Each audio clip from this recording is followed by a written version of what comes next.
Hello all, I'm going to plan this with reference to the item and sociological studies, discuss the issues sociologists need to consider when choosing sampling techniques for social research.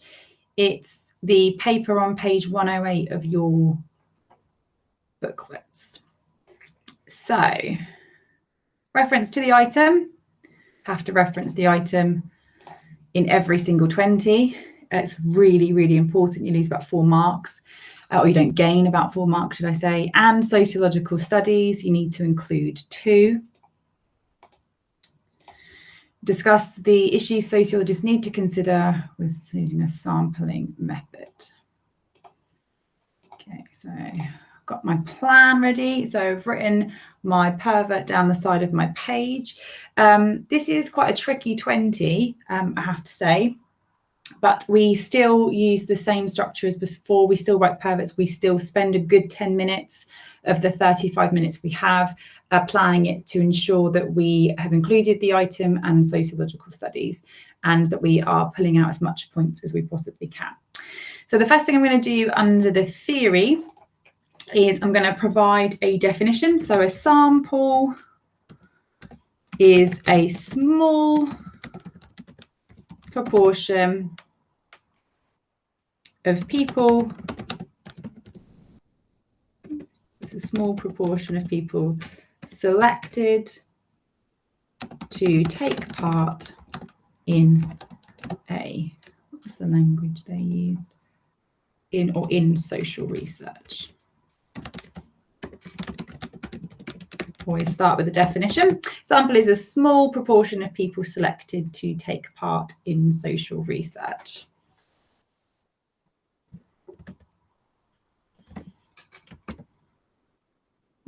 This is a bit strange in terms of strengths and weaknesses for theory, because you just need to focus on what sampling techniques they would use, because they tend to look at macro or micro approaches. So positivists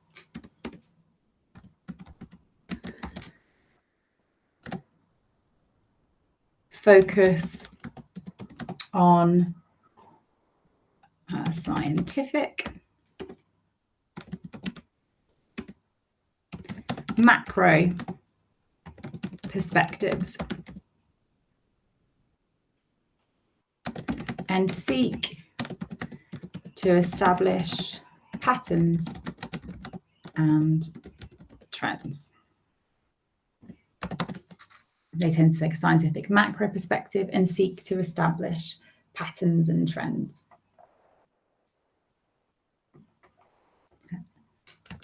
As a result,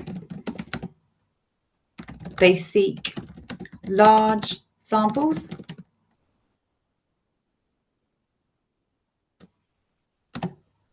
that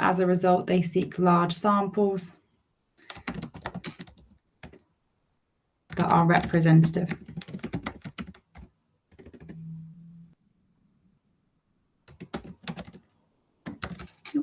So they take a scientific macro perspective and seek to establish patterns and trends. As a result, they seek large samples that are representative. Not really, however, but it's the other side. So interpretivists focus on a micro approach and look to use qualitative methods. Just going to make sure they know what I mean by that. So data expressed in words / text. I could actually put here, so focus on quantitative. I've done it the other side. So numbers.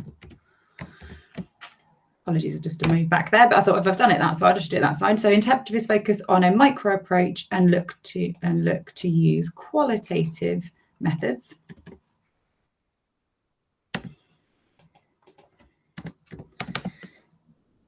These are more time consuming So have to use smaller samples.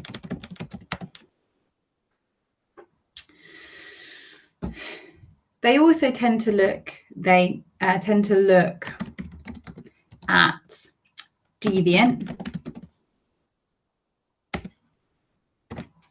or hard to reach groups.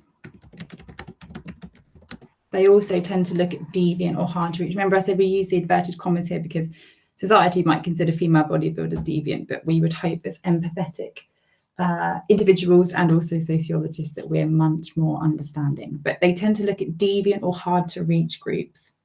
So, for example, in Bunsel's study, she has to use a snowball sample where one respondent puts her in touch and so on. So they tend to, interpretivists tend to focus on a micro approach. They tend to use qualitative methods. Now they're much more time consuming, so the samples are much smaller. They also tend to like to look towards more deviant or hard to reach groups. So in Bunsel's study, because of this, she has no choice but to use a snowball sample where one respondent puts her in touch and so on.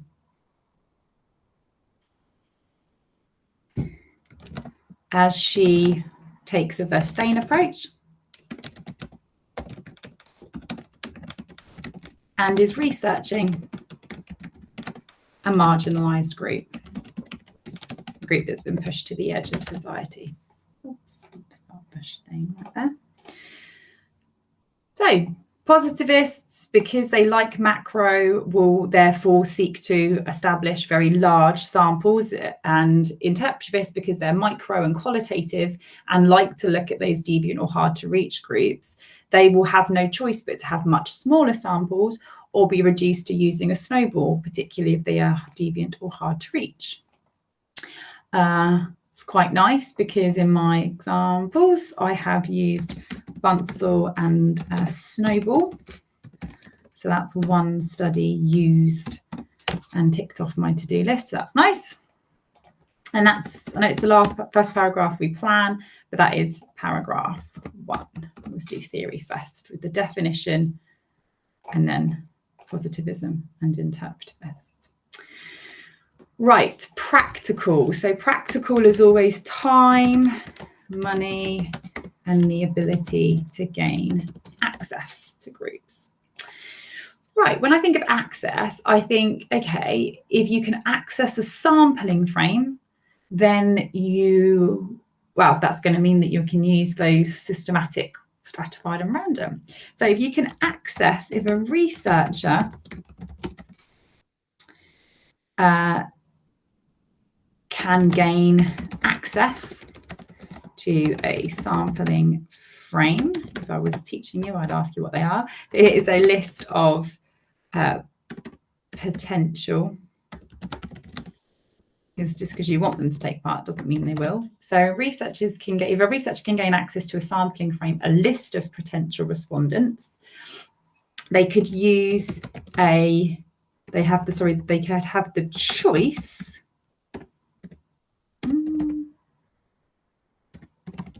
to use a random. Everyone has an equal chance. They could use a systematic, because you have to have a sampling frame to use a random. Systematic, where every nth name is selected. Or a stratified,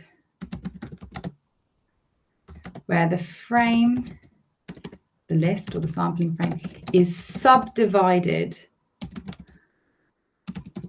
into categories based on generally class, gender, and ethnicity. So it's when a stratified is when the frame or the list is subdivided into categories. So you take the list and you divide up the people who had access to free school meals, for example. You divide up the different genders and ethnicity. And then the sample is selected. So if you can access the sampling frame, you've got a potential to have one of those 3 sampling methods. So that's access. However, I suppose if you have no sampling frame, then you are reduced to using a volunteer or a quota. If you don't have access to a sampling frame, you'd have no choice but to use a volunteer asking people, would you like to take part, or a quota. I've already had a little mini plan of this, and I can see in the item that the researcher had to use a volunteer, or the sample, sorry, was self-selecting, but attempts were made to achieve some diversity. So in the item, we can see that the sample was self-selecting. Now, they haven't said it's a volunteer because they're giving you a little hint, a little Easter egg for you to go, oh, if it's self-selecting, it must have been a volunteer. And then you get to use the item to show your understanding. We can see that we can see that the sample was self-selecting. This shows they had to use a volunteer and had to make attempts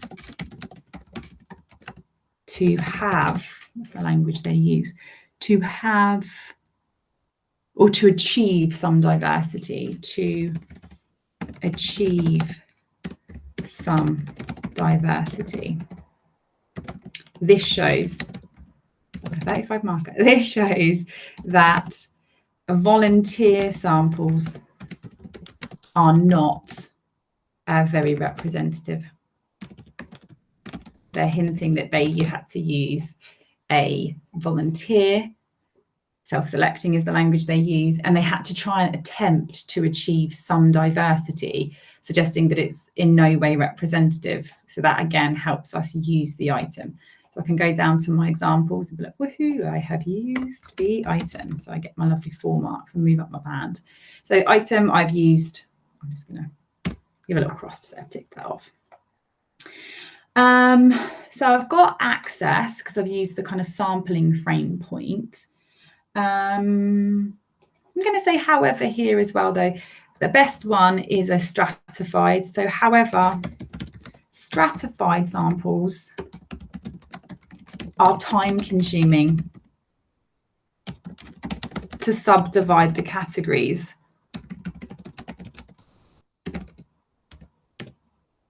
Only one that can be representative if they all take part, because you've subdivided into class, gender, ethnicity. You're unintentionally miss women of colour or unintentionally miss LGBTQ plus members. So it's subdivided, but that is time consuming to do that. Money. So, so with money, we've got it's time consuming, access, done, time, so cost. Okay, it can also be time consuming to create or seek samples of respondents. So for example, I know I've already used her, but in Bunsel's study, it really takes her a number of months to create a sample of female body builders. If you wanted another possible option of using her. Time, money, and access. Time consuming to create. And this adds cost. Apologies, didn't add in time, did I? And money. Right, time, money, access is done then. So then I'm going to do ethical. Now, the BSA is the British Sociological Association. They provide guidelines for our sociologists. They are the anonymity, confidentiality, protection from harm, right to withdraw. And those are the ones we should always adhere to. So in terms of focusing this back to sampling, if we follow the British Sociological Association's guidelines and give the right to withdraw, which we absolutely should, up to a point. We generally go them a deadline, because if they withdraw after we've published it, it's a bit tricky, isn't it? So follow the BRE SA's guidelines and give the right to withdraw. This decreases the sample size. If we do a follow ethics and give people the right to withdraw, it decreases the sample size and therefore reduces representativeness and generalizability, the ability to apply or make a claim. Oops. So if we do give them the right to withdraw, it reduces the representativeness and the generalizability, the ability to apply results or make a claim. However, if we do give them anonymity, so no names, always trying to make sure the examiner knows what I mean by these terms. If we give them anonymity, no names, and confidentiality, no details, it protects these respondents from harm. And this can increase the sample size,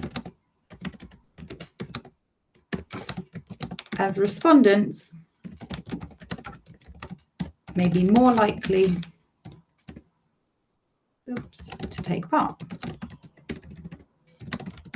and give valid,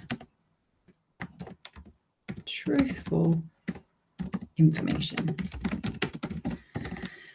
If we give them anonymity and confidentiality, it really does protect respondents from harm, like getting hate online and all those things. And it can increase the sample size because respondents may be more likely to take part and give more valid or truthful information as a result. They know that none of their details or names will be used. Okay, that's my ethics paragraph. Right, reliability.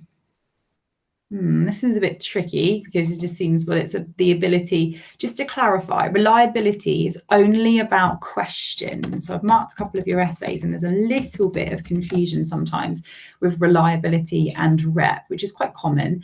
But reliability is when the questions are closed. So it's only about their answers. Will they give the same answer again and again and again and again, which only happens if they approximate their answer, if they say, yeah, it's outstanding. Representativeness is just about the numbers taking part. So reliability is only about the questions, whereas representativeness is about the numbers of people taking part. So particularly, when women of colour within kind of rap culture talk about representing, they're talking about them standing up and having their views counted for because they're so marginalised or underrepresented in other areas. But reliability is just the questions, representativeness is just the number of people taking part. So for reliability, we kind of move away from it a tiny bit from sampling and try and come back. So with reliability, we're just going to say, well, quantitative methods with closed questions. That's a bit of a delay. Quantitative methods with closed questions are more likely to get the same or similar results. Quantitative methods with closed questions are likely to get the same or similar results as respondents approximate answers. probably thinking, what's that got to do with sampling? I need to bring it back to sampling. So quantitative, much more likely to get the same or similar result as they have to approximate answers. These methods are quick to complete because of the closed questions again. They're quick to complete, and therefore, here's where I'm going to bring it back to sampling, and therefore produce larger, or therefore have, larger samples of respondents. And then I'm going to bring in my study. So I'm saying my rep, close questions, and I bring it back to sampling, because if they're quick to complete, the samples are much larger. For example, in Rose Neal's study of LATs, couples who live apart, don't live in the same households, but they're still together, she conducts a survey of 572 respondents. This is a large sample due to the closed questions and is more representative of this group as a result. So because they're closed questions, she's got much larger samples, therefore it's more representative of those LATs. She knows now that the most common reason is they're professionals who are seeking to focus on their careers, or they're divorcees who, you know, quite happy to just live apart and have their own lives and come together. So in the however of the reliability, just a little note, just going to say, however, qualitative methods are not as reliable. So it's doing the opposite. Qualitative methods are not as reliable as open questions means you can't approximate and won't, and are unlikely to give the same results. Again, a little bit of evaluation. Right, validity. So I'm just going to say, if we're seeking validity, we tend to use open questions. Again, so respondents don't have to approximate answers. If we're seeking valid methods, then respondents, we need open questions as respondents don't have to approximate answers. And we use methods that create a rapport or relationship, like semi-structured interviews. Again, I need to come back to sampling. This means that samples will be smaller. This means that sampling methods will be smaller. Oops, there's no for that side, doesn't it? Just thinking, use open questions so respondents don't have to approximate answers. That probably is more of a weakness, isn't it? But this means that the sampling methods will be smaller. Let me move you over. I'm typing. Will be smaller and therefore not as representative.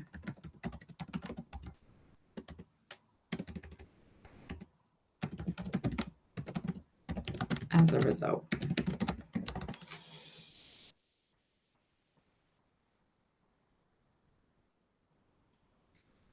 Just a little note on quantitative. Quantitative methods are less valid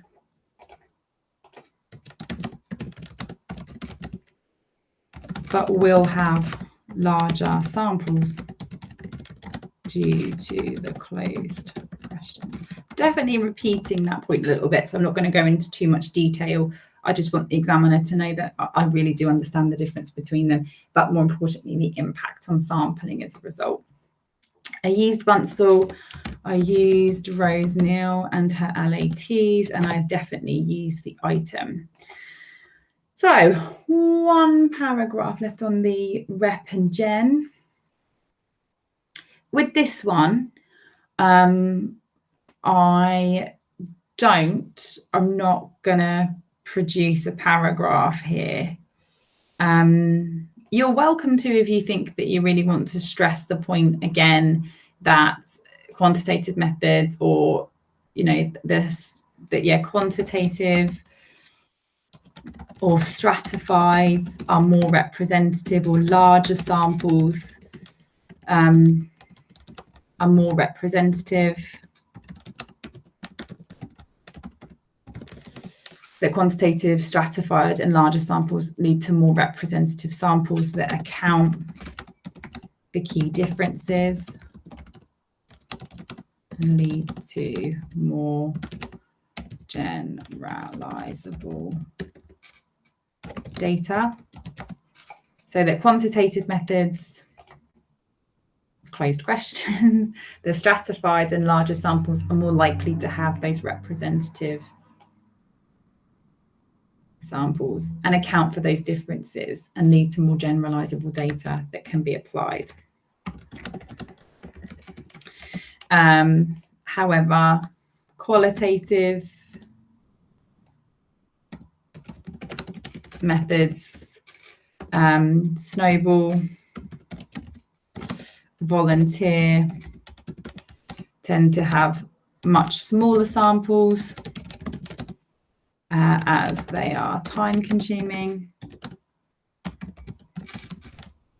which reduces rep and gen. You can opt in to do it to really stress the point, which is probably a good idea. The only thing sometimes what happens is with these kind of very narrow questions is you find yourself repeating very, very similar points. So I feel like what we're doing there is really, really stressing points that we've made throughout the essay. But it has theory. It has focusing into, we're going to look back at the different sampling methods we've used. We've talked about random methods that need a sampling frame. So we've talked about random, systematic, and stratified.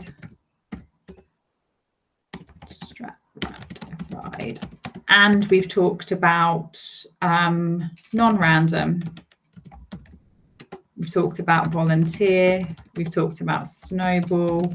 We've talked about quota, which we tend to use if we don't have a frame.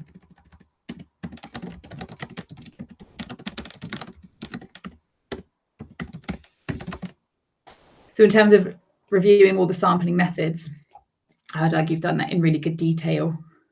So got the item, got 2 studies, and then when I write it, I go paragraph 1, strengths and weaknesses.